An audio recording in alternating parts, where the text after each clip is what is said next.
It was supposed to be just another tech summit. In Geneva, beneath the pristine chandeliers and velvet-lined walls of the Global Tech Diplomacy Summit, world leaders gathered to discuss the digital future. Cameras flashed, smiles were exchanged, and Elon Musk stood beside a glossy screen, pitching Starlink expansion across Africa. Words like connectivity, empowerment, and future-proofing echoed across the room.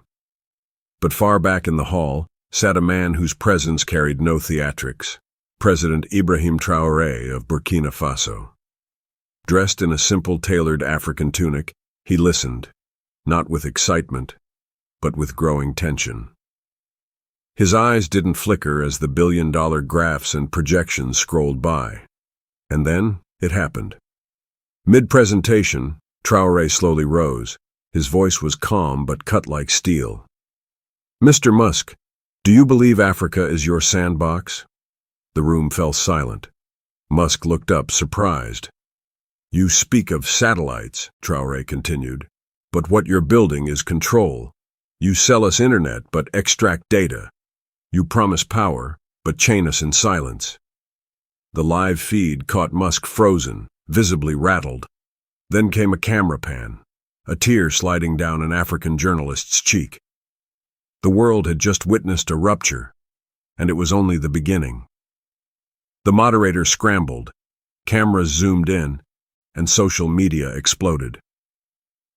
Within minutes, hashtags like digital colonialism, Traoré truth, and Africa speaks were trending worldwide. Elon Musk tried to respond, but Traoré gently raised a hand. His voice echoed across the hall. "I don't accuse with hate, I accuse with history. Africa has seen chains before. This time, they're digital, invisible, but deadly." Journalists clutched their mics, trembling. African delegates from Kenya, Nigeria, Ghana stood in quiet solidarity. "We are not against technology," Traoré said. "But we are tired of technology being used as camouflage for control." Musk finally responded, measured, cold, cryptic. "I only offer what the market demands. If Africa wants to lead, then lead." But his face, pale, lips tight, said more than words could. Back home in Ouagadougou, people gathered in cafes and living rooms. Old women prayed. Youth cried in disbelief. Fathers clenched fists. For the first time, someone had spoken for them in a room where they were usually forgotten. And in that silence, a storm was building. What did Musk mean by, "If Africa wants to lead, then lead"? Was it a threat? A dare? The summit wasn't over, and neither was the fight. 3 hours after the confrontation, the summit went on, or tried to, but nobody was really listening. Every hallway conversation whispered the same name: Traoré. In the VIP lounge, a UN diplomat leaned into her aide and murmured, "He just said what many of us were too afraid to." Meanwhile, in a dark back room, a leaked document changed everything. It wasn't just satellites. Buried in legal jargon were plans. Exclusive rights for Tesla batteries in mineral-rich African nations. Starlink user data to be shared with research partners. Crypto-based digital currency systems that bypassed local banks. Burkina Faso's delegation had obtained the file 2 days earlier. Quietly, strategically. Traoré hadn't spoken from passion alone. He had proof. As the news broke, a video surfaced. A young girl in rural Congo, walking 7 miles just to charge a phone from a solar kiosk run by a tech partner. She had no school, no health care, only signal. She cried on camera. "They say we're connected, but I've never felt so alone." The world felt that. And then came the whisper. What else has Musk built? In the dark. Viewers everywhere sat on edge. Africa wasn't just speaking now, it was roaring. In northern Ghana, far from the lights of Geneva, a boy named Kweku watched the clip of Traoré's speech on a cracked smartphone screen. He was 14, bright, hopeful, obsessed with machines. 2 years earlier, a foreign NGO had dropped by his village with a tech pilot. They handed out learning drones, promised to return with more resources. They never did. Kweku kept his drone alive by cannibalizing broken radios, scavenging batteries. He taught himself physics from old posters. But every time he tried to upload his designs online, Starlink's data charges blocked him. "I just want to help my village," he whispered, eyes wet. "But they only let us consume, not create." When he saw Traoré speak, something cracked open inside him. For the first time, he didn't feel invisible. In the background, his grandmother, who had lived through colonial times, simply nodded and said, "He speaks like Sankara." Tears welled in her eyes. Back at the summit, journalists dug deeper. Evidence surfaced of villages forced to sign lifetime data contracts for free Starlink gear. And yet Africa's voice, quiet for decades, was now rising through every young boy like Kweku. In a small village in Mali, an old radio buzzed with static as it replayed Traoré's speech. A group of mothers sat on straw mats, holding photographs of sons they had lost, not to war, but to promises. A generation ago, their children were lured away by foreign mining companies offering training in new energy tech. Instead, many never came back. Others returned broken, lungs filled with dust, contracts signed in languages they never understood. "They told us it was progress," one mother whispered, gripping her son's torn work shirt. "But it was just slavery without chains." When Traoré said, "Our digital future is being packaged for sale without Africans at the table," it wasn't politics to them. It was personal. In South Africa, a young reporter named Zinzi ran a special broadcast. She showed side-by-side maps, one of rare Earth mining zones and another of SpaceX's satellite hubs. The overlap was chilling. Across Africa, mothers lit candles, not just in mourning, but in awakening. The comment sections under the summit video became rivers of grief and fury. Musk's silence now screamed louder than any words. And across continents, people asked, who really owns the future? 2 days after the incident, while cameras moved on, something darker happened behind the scenes. Elon Musk requested a private meeting with Ibrahim Traoré. No media, no advisors, just the two of them. It was late evening. Geneva's skyline glowed under cold stars. Traoré arrived early, calm. Musk entered late, unsmiling. "Let's not make this bigger than it needs to be," Musk began, handing over a sealed folder. "We can build a partnership. I'll give Burkina Faso exclusive tech hubs. You'll be the center of innovation. You'll go down in history." Traoré opened the folder. Inside, billions in promised investments, tech zones, and equity, under one condition: silence. No more accusations, no more speeches. Traoré looked up, eyes steady, then said something that would soon be quoted across billboards, songs, and rallies. "If my silence must be bought, then my voice is worth more than your entire offer." He stood, left the folder untouched, and walked out. By dawn, word of the private meeting leaked. The world was now not just watching, but choosing sides. And somewhere, a 14-year-old in Ghana, a mother in Mali, and a reporter in South Africa all whispered the same name: Traoré. A week after the summit, an anonymous whistleblower, a Nigerian data engineer formerly contracted under a SpaceX African pilot program, dropped a bombshell. She released internal documents showing how Starlink satellites had been used to quietly collect massive behavioral data from remote African regions. What people watched, what they bought, how they moved. It wasn't just internet access. It was surveillance wrapped in free connectivity. Traoré held a press conference in Ouagadougou. He didn't shout. He didn't curse. He simply showed the documents to the world. Our dreams, our movements, our villages, studied like we are lab rats. But this time, Africa is awake. The video of that moment went viral again. A mother in Ethiopia broke down crying while watching it. "So they saw my daughter dance through that satellite and sold it?" she sobbed. In London, Paris, and New York, young activists of African descent started flooding city squares. Placards read, "We are not your test subjects. Africa has eyes now." Back in Ghana, Kweku stared at his drone. For the first time, he wasn't ashamed of what little he had. He was part of something bigger, and it was no longer a tech summit. It was a reckoning. In California, boardrooms were on fire. Tesla stock had dipped. Starlink's African project was suspended. Investors were calling it the Traoré effect. But no one, not Musk, not his team, gave a real explanation. No apology, no denial, just silence. A very loud, strategic silence. Meanwhile, tech executives from other giants began to fly to Africa quietly, offering their own versions of respectful partnership.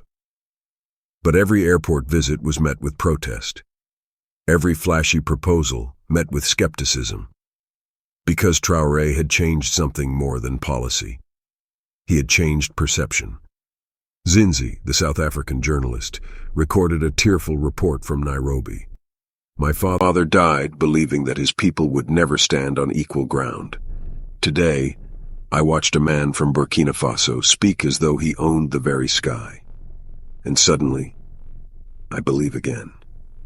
The camera caught her wiping tears. In that moment, thousands across Africa and beyond cried too. Not just because they were sad, but because they had almost forgotten what dignity felt like.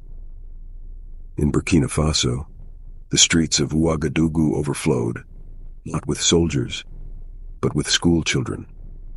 They marched peacefully, holding handwritten signs. "Our future is not for sale. Traoré, we see you.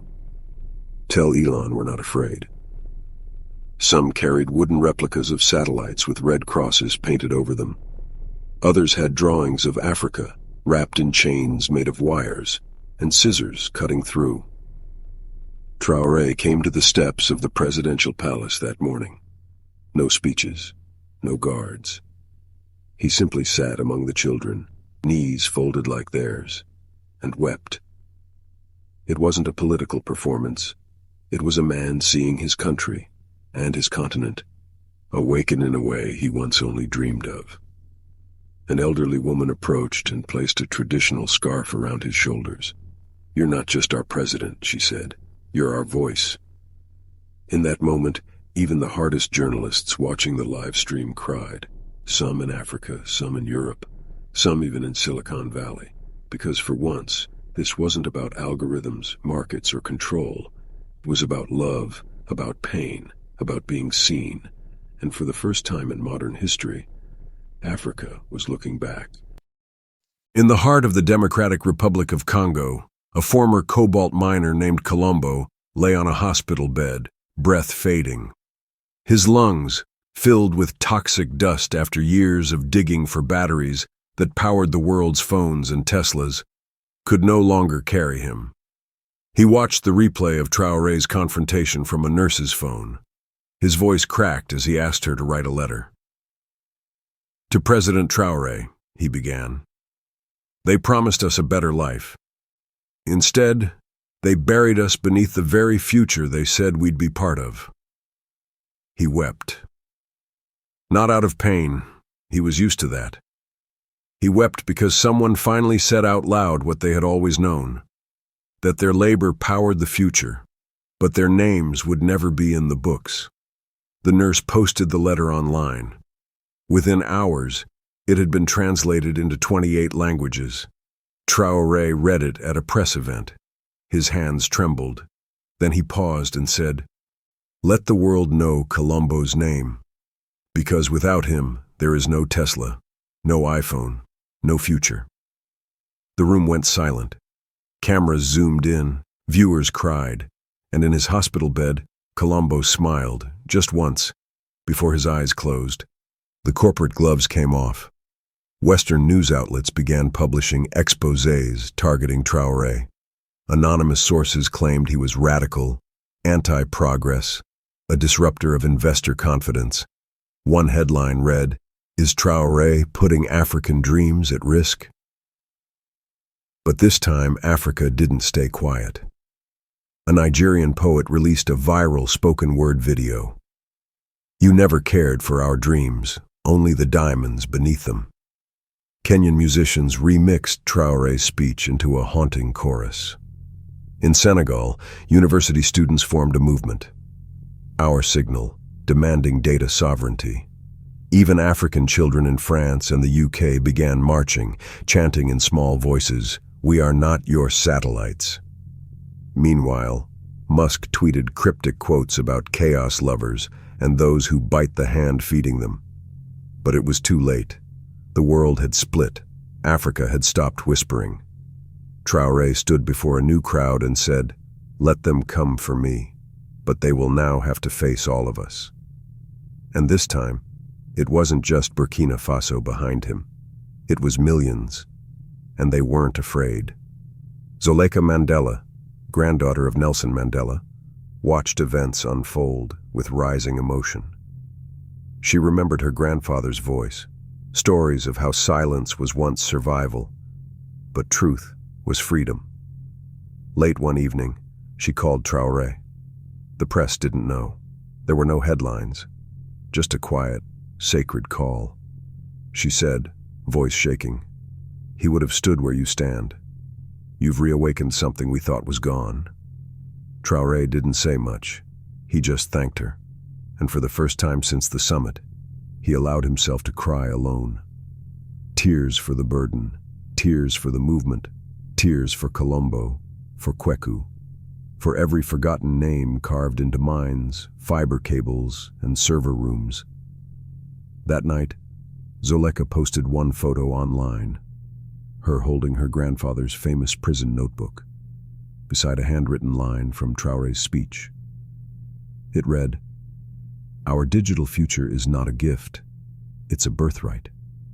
It was shared millions of times, and in that moment, a quiet voice whispered across the internet, "This is no longer a protest, this is a revolution." In a quiet village in Cameroon, a 13-year-old boy named Joel watched Traoré's summit, clip over and over. Joel didn't speak much, not because he couldn't, but because no one had ever listened. He was a coding prodigy, self-taught, on a broken laptop with no battery, powered only when the sun was out. Inspired by Traoré's words, Joel wrote a simple app overnight. It blocked data harvesting from public Wi-Fi networks. He called it Ubuntu Shield. He posted it on GitHub with this description: "Because my mama's phone shouldn't tell strangers what she buys at the market." Within days, it was trending worldwide. Tech forums lit up. A Berlin developer wrote, "This kid just did more for data protection than most billion-dollar firms." CNN tried to reach him. He didn't respond. He was outside teaching kids in his village how to use the tool. Traoré tweeted a screenshot of the app with one word: hope. Joel's mother cried while cooking. "He didn't need to be in Silicon Valley," she said. "He just needed someone to believe." And that's when the world realized Africa wasn't waiting for permission anymore. Elon Musk had a chance to speak again. A new summit was called in Geneva. Cameras, reporters, world leaders, all waiting. Would he apologize, clarify, extend a hand? He walked up to the podium slowly, looked at the flashing lights, then said nothing. Just stood there, stared straight into the camera, and walked away. The silence wasn't mysterious this time. It was hollow. It sounded like guilt. African leaders exchanged glances. The hall murmured. Some Western CEOs quietly slipped out. Back in Burkina Faso, the people gathered in city squares, watching it live. No cheers, just deep, still breaths. Traoré, watching from his modest residence, whispered to an aide. He couldn't face the mirror. But the people could, and they were beginning to love what they saw. Zinzi, the journalist, wrote, "Today a titan was silent, but a continent roared. And across TikTok, Instagram, and Twitter, young Africans repeated a new phrase like a drumbeat: "If he can't speak the truth, we will." Suddenly, Starlink's service in parts of rural Africa went dark. No warning, no explanation. Schools that depended on it, clinics, weather stations, all offline. Panic spread. Activists called it retaliation, a digital strike. But the people were ready. Local engineers, trained through grassroots programs Traoré had quietly funded for months, began deploying their own mesh networks, powered by solar microgrids. Uganda launched MaishaNet. In Kenya, it was Sauti, and in Burkina Faso, Fasotech. They weren't fast, they weren't perfect, but they were theirs. Traoré addressed the continent that night, his voice shaking. "Let this blackout be our beginning." They turned off the lights thinking we'd go silent. But we are the power now. In that moment, millions wept, not because of fear, but pride. From Lagos to Bamako to Kinshasa, the chant rose, "We are the signal, we are the signal." And in a quiet California office, a SpaceX employee tweeted anonymously, "They thought they were unplugging a continent. They just lit a fire." Weeks after the blackout, a small funeral was held in the mountains of Burkina Faso. It wasn't for a president, a soldier, or a millionaire. It was for a woman named Awa, a school teacher. She had died after a medicine shipment, delayed by the Starlink shutdown, never reached her village. Only 30 people attended. But her story reached millions. She had taught under a tree, used chalk like magic, and refused to leave her rural school, even when others offered city jobs. One of her students, now a government engineer, shared her final words: "Don't let them make our silence permanent." Traoré watched the live stream. He didn't speak publicly for 3 days. Then, without warning, he declared a national holiday, Awa Day. A day to honor unsung heroes. People lit candles. Children drew her on classroom walls. And across social media, one sentence echoed, "You may silence satellites, but not Awa." It wasn't just about technology anymore.